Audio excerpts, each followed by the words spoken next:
I'm Michelle, welcome back. So I'm gonna do a recommendations video. I don't think I've ever done like a recommendations video before, and they're one of my favorite things to watch. Summer is my favorite time of year. I just love everything about it. Summer, my mom would take us on these really long road trips. We would be on the road for like the entire summer and hitting as many states as possible. I really wish I had been a reader back then because there were so many long hours just riding in the car, playing license plate games and 20 questions. We didn't have things like Nintendo Switch and cell phones. You know, art is also a very big summer theme.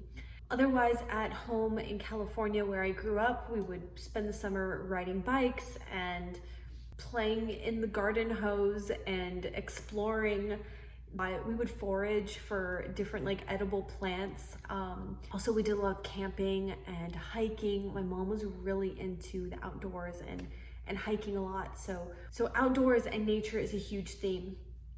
4th of July is like one of my favorite holidays. I don't know why, I just resonate with it. It seems, I love the nighttime, and summer nights are warm and they seem kind of mystical to me, and 4th of July is fun and exciting and it happens at night, and I just always loved 4th of July.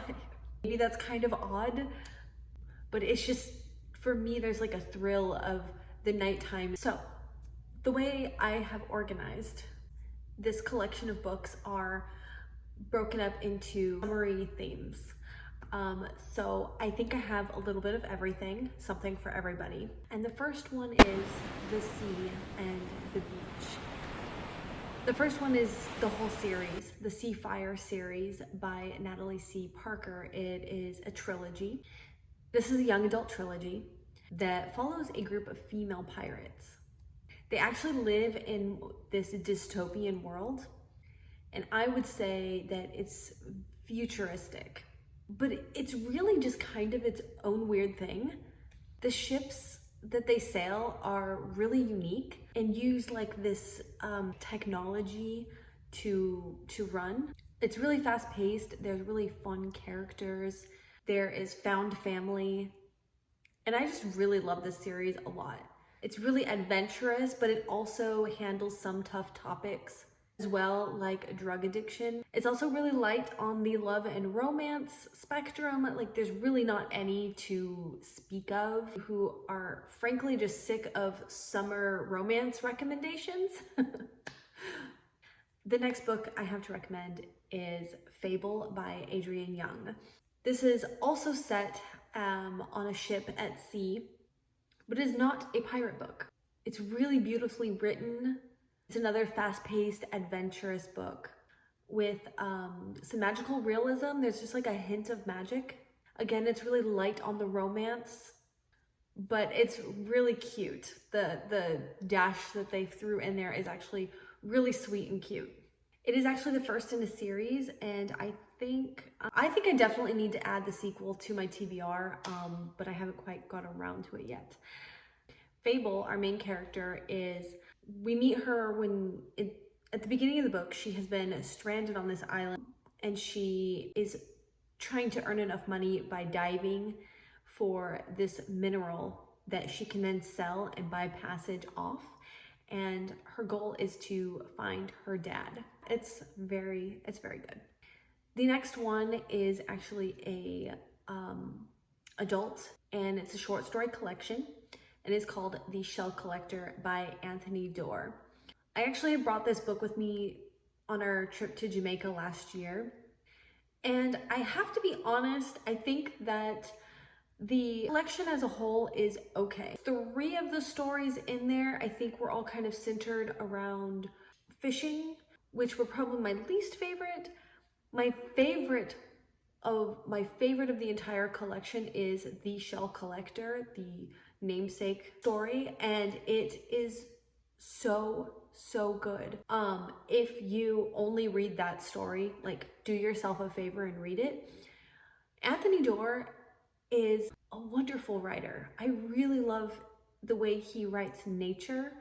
Gosh, it's so vivid, And I really like the way he uses language, and I did really like that. Even with the fishing stories that I didn't care for the story so much, there's no doubt that the writing was really beautiful even still. So I definitely recommend that, especially if you more like shorter stories. I figure a short story collection is a really good way just to have for busy summers, just to kind of dip in and dip out. And yeah, the whole collection itself does feel very summery because it's nature and outdoors and fishing and shells. Now, if your favorite thing about summer is summer nights, then I would recommend After Dark by Haruki Murakami. Honestly, this one I really need to reread the physical book. I read it on ebook, and I definitely want to find a physical copy of this book. But this takes place after dark, over the course of one evening, and each chapter is marked by a timestamp in the night. And this book doesn't really have a specific season. I like it for like, you know, just the kind of magic that happens when the sky turns dark and it's night. It's like suddenly everything's a little bit more mysterious. And in the story, we meet an array of different characters, and they're quirky, and also music is a very big theme in this story as well. Murakami actually mentions some specific songs throughout the book, which the next time around I also want to kind of listen to those. I want to take that break and listen to the music while I read the book. I think that needs to happen. I also think that this one personally hits me a lot and nostalgic to me because my senior year in high school and early 20s, like hanging out in cafes and meeting my friends and having coffee and talking about everything, sometimes writing, sometimes working on art projects just over a cup of coffee at cafes. We would go to the Waffle House, we would go to the Metro Diner with its red sparkly, you know, 50s diner kind of seats. And so for me personally, it's also just very nostalgic. The next one I like to recommend is The Wicked Deep by Shea Ernshaw. I read this, oh my gosh, probably at least 4 years ago now. This is definitely an all-time favorite of mine. I've mentioned it a lot, and it's just a really fun, witchy book that takes place over the summer solstice on this small town that's right on the coast. And every summer solstice, they're instructed to stay off the beach because 3 boys get drowned every summer solstice. And there's this whole lore that those witches capture them and drown the boys. But what makes this book really stand out is how atmospheric it is. It's so connected to the sea. It could also be for the previous theme of the sea and the ocean. However, I think that it has that mystic feel of night. So that's why it's a summer night's read. The next one is Sawkill Girls by Claire Legrand, and I love this one. Also, I wouldn't recommend things that I didn't like, but I don't get to talk about it enough. I'm not 100% sure it's actually a summer book, but it feels summery to me, and it kind of piggybacks off the last one because it's a young adult novel with a supernatural thing going on with the girls in this town of Sawkill, which is on an island, and the girls are going missing. I found this to be a page turner. It actually kind of feels like a story that you would tell while sitting around a campfire. All right, if summer means projects and activities and extracurricular stuff, some people like to tackle big projects over the summer, and some people like to do like summer internships, get a job, various things. So we have Summer Days and Summer Nights, which is another short story collection edited by Stephanie Perkins. And there are 12 short stories in this collection. It has been a few years since I've read this, and I think I just need to order a physical copy because I've been really itching to read it again. I feel like this is one of those ones that I want to reread like every summer, and even just reread some of my favorites. I think that I loved almost every single story in this collection. Definitely some a little bit more than others. Still stick in my mind. This was actually the book that convinced me that I love short story collections. And this one has a lot of familiar authors like Leigh Bardugo, Loba Bray, Veronica Roth, Cassandra Clare. And it's really fun to see my favorite authors write stories that aren't from their like mainstream. Each of these stories cover some of my favorite summer themes, like carnivals and summer sweets and movies and summer jobs. And Leigh Bardugo's story sticks with me the most because it really feels like an old, like B-rated swamp monster creature feature story, reminding me of some really bad cult horror that I used to like. And I hope that some readers who aren't very confident with short story collections will give this one a shot, because I definitely think that, like, even if you're not a short story reader, there is a lot to love in this collection. The next one is The Night Circus by Erin Morgenstern. And obviously this one is on the list for circuses. While this actually takes place over many years and not exclusively over the summer, it's very magical. And it can also fit under summer nights, because this is the night circus, which only appears at night. Without warning, we have Marco, and I completely forgot what the main female names is. Marco's our main man, and oh my god, I cannot think. I want to say it's like Audrey or something. But they are stuck in this battle of magics, and they have been trained since they were young for this game. And this game does not end until one of them wins. But the thing is they don't know who their opponent is, and they don't know. That's literally all they know. They just know that they're in some sort of magical game, and it's for them to kind of puzzle out and figure out. And it's definitely a slower book, but it just feels like so magical, and I love this book so much. The next one is The Girl Who Chased the Moon by Sarah Addison Allen, and this one just feels like summer. It's really a story about a family who reconnect. It's magical realism, and it's just really heartfelt and cozy read. It's also pretty short. It's quickly paced, and a really sweet romance in there.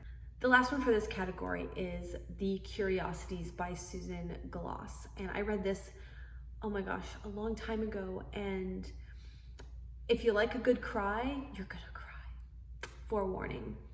This one's about a married couple who suffer a really great loss. And this is really about how they're coping with it, and how this devastation is wreaking havoc on their relationship. But that's really kind of the subplot. Our main character runs a house for up-and-coming artists. There was this old woman who had passed away, her estate and all of her money to this project that she was really passionate about, and she had very explicit instructions of how she wanted this nonprofit to be run. And she wanted it to help promising young artists who have a hard time juggling work and life and also their art and creativity. Money goes towards kind of a studio boarding house for a period of time, and they kind of audition and interview and live in this house together, and they are not to work, except they're supposed to completely focus on their studio work, but they also kind of have to have a show for it. Like, they have to have a plan and work for a series, like work on a series that during that time period, and then at the end they're gonna have a gallery showing of all of their work, and it's supposed to nurture that nurture their art careers and hopefully get them seen and get them out there so that they can develop their careers. And this is also just super nostalgic for saying, you know, art was a really big theme in summer with my grandma, because my grandma would always nurture that art. She would get me into art classes. Like I took this jewelry making class where like just take sheets of silver and make jewelry pieces out of it. So we learned how to cut it and shape it and hammer it, and that was one thing. And then I've taken a couple of pottery classes, and then there's this artist, I want to say it's like the Artist Guild or something in Dallas, and they're kind of like this hub, and so many well-known local artists have like operate through there, and taking art classes from these artists. So such a great experience. And then we went to a few shows. Like we went to this artist studio tour, and they basically have a map of all these artists' homes, and we would just go and see their home studios. And that was so cool to see like how their creative process and where they work and where they make a mess of all their art. And then there was another like studio tour where all the studios were like in a building. So we got to just go and walk through to all of their studios, and that was so cool. I love that stuff so much. And actually in Alabama, I found they have a huge art scene there as well, and there's a big studio place that I guess is open doors. You can go walk around and even do like shopping for art pieces. So I cannot wait to go. This was a really good book. But like I said, it's, oh man, this one is so torn, because in the art side of this book, I would love to reread it again. But on the other side, the subplot that this married couple is going through is so heart-wrenching. I have never cried so hard and so much over a book. And then every time I would think about this book, I would just start bawling again. So be forewarned. The last book for this category is Daisy Jones and the Six by Taylor Jenkins Reid. And I know I always preface this every time I mention this book. It was not a favorite of mine, but it is a well-beloved book, and it is very summary. That was another thing that was big themes for me when I got a bit older, was music. My friends and I would go to all kinds of shows and concerts and festivals, like all centered around music, and we were like self-proclaimed little groupies, and we did actually get backstage a lot. And I went to school with this girl whose dad was a drummer. He was in a lot of different bands, but at one point, because of that connection, we got like backstage, and it was just really fun during that period of my life. So music was a big theme as a spectator. And so this is about a band who rises up to fame. I want to say it's like in the 70s, and it has a lot to do with like the sex, drugs, and rock and roll kind of scene. And it's also, I guess, people really love this book as well because of the way the story is told through interviews with the different artists and like their sides of different stories.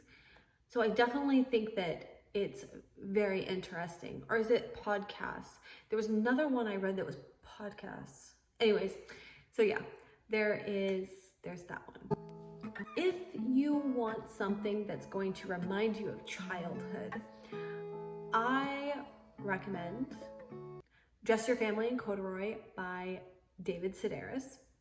And this is an essay collection, memoir essay collection of David Sedaris and his childhood and his family. Honestly, it wasn't a favorite of mine, but I can see why people really like it, and it definitely has some really funny stories about his family. And like there's one story stands out to me the most is when they decide to go on a family vacation to the beach, and they stay in this like little cottage, and just the way he describes the cottage, and like it's supposed to be fancy, and I don't know, it's been a while. Yes, David Sedaris is notorious for his witty humor and sarcasm, and astute observations of things, and taking these mundane things and, you know what his voice actually reminds me of? He reminds me of Percy Jackson. I don't know what it is, and I kind of struggled with Percy Jackson because of his kind of, he's a sarcasm and self-depreciation, but in a pretentious way, if that kind of makes sense. And I don't know, sometimes it's a little like so overblown that sometimes it's not like as funny as it should be. I don't know. The next three I have to recommend are actually graphic novels. The first one is Be Prepared by Vera Brosgol. And this is an all-time favorite. It's a graphic memoir. So Vera is this little Greek girl.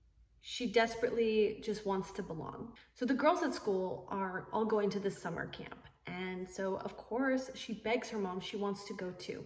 But her mom ends up sending her to Greek camp, where she feels completely out of place. And it's so cute. And it's also really sad, and it's heartwarming. And I think that this wanting to belong and feeling out of place and stuff like that, those concepts are really good concepts. So anyways, this is just so cute, and it's very summery as it's summer camp. It's based in summer camp. The next one is Lumberjanes by Noelle Stevenson. This is so much fun. I love this. This is very reminiscent of like Girl Scouts, so the Lumberjanes are like Girl Scouts, and these group, the Lumberjanes, go to camp where they're supposed to learn like survival skills and get patches and do crafting and activities and things that are common with scouts. But they end up getting into all of this trouble, and it's just a really fun time. And the illustrations are just excellent. Also, the characters are so wonderful. And the next one is Paper Girls. This is another graphic novel series, and this is science fiction. I love this one so much. So this is about this group of 4 friends, and you could tell that we start out in the 80s. Very nostalgic for me, 90s kid, 80s, 90s kid. And then it's also time travel. So they move forward in time to like meet their older selves. So for kids of the 80s and 90s, this is going to be so fun and so nostalgic. Each of the characters are so fun and interesting, and they all bring something new to the table. The illustrations and the bright colors are wonderful. And I know some people really started to feel that the series kind of started to suffer a little bit come volume 3. I think that it got a little bit repetitive or something, but I still really like it. All right. If you like summer vacations, we have Reckless Girls by Rachel Hawkins, and this is a thriller. I recently read this. I think did it come out this year actually? But I recently read this. It's about this girl who wants to just go on this adventure. She meets this rich guy, and they hit it off. They take off from California in a boat, and they go to Hawaii. And then they're trying to save up some money, fix up their boat, and go off and sail the sea. And then, that's what the story's about. It's very short. It's very quick paced. It kind of gives me, is that too much information? It might be too much information. This is a really fun, light thriller summer read. I really like this one. And you all know me, I'm not huge into thrillers. I do kind of like domestic psychological thrillers. This one isn't like groundbreaking, but it's a fun read, and it's got definite summer vibes. This one is The House at the Edge of Night by Catherine Banner, and this one is for exotic destinations. This one is beautifully written. It takes place on an island off the coast of Italy. It starts out in the early 1900s, and it spans like 70 years or something like that. When we start out, this man comes to the island. He's new to the island. This island has like their own royalty, I guess. I forget what they call them. But it's an old family, and they have the money on the island. They are very kind of an impoverished island, but he goes out there and he's just charmed by everything. And so he becomes the town doctor to try to earn money, but he realizes that nobody really has any money, so he ends up, you know, kind of bartering his services and learns this way of the island, and then he, you know, starts his family and stuff like that. And then we also come up to I think World War I. I thought this book is just really beautifully written, very summer vibes. If you really like a summer romance, I will recommend Beautiful Disaster by Jamie McGuire. And this one is absolutely outrageous drama. And I'm actually surprised that I am recommending this, but it is a good time. It's completely trash romance that's a good time. I do enjoy it. I guess it's one of those addictive guilty pleasures for me, because these characters are so over the top. They're so dramatic. They make the worst choices. They cause public scenes. They make no damn sense. It's a total train wreck that you just can't stop watching. But it can be fun, and it can suck you in and keep you up all night. The next one is Moonlight Sins, which is the first in the DeVincent romance series by Jennifer L. Armentrout. This is strictly like a romance. It's a adult romance that kind of focuses on like the millionaire romance subgenre. And it's about these like three brothers and this girl who goes and gets job looking after their sick sister. And we start to uncover all of these deep family secrets, and then she of course has gotten the attention of one of the brothers, and it's just really good. And I have to say, Jennifer L. Armentrout like never disappoints. She writes really good romance scenes, whether she's writing in the young adult scene or the adult scene. I've kind of been talking a lot about different romance scenes that I'm getting so tired of the really raunchy language writers use to explain like sexy scenes. And Jennifer L. Armentrout like can make a really sexy scene without being raunchy. So I really like that kind of writing. So there's that. I have one more to recommend. I don't really know exactly where it fits, but I never get to talk about this book, and I really think that summer is such a happy time, and for laughing and good times and quirkiness, and this book is amazing. I want a copy. I want to read it again, and it is called Let's Pretend That This Never Happened by Jenny Lawson. It's like a memoir as well, and she kind of has that knack like David Sedaris to make everything really humorous. Her stories are wholly unique.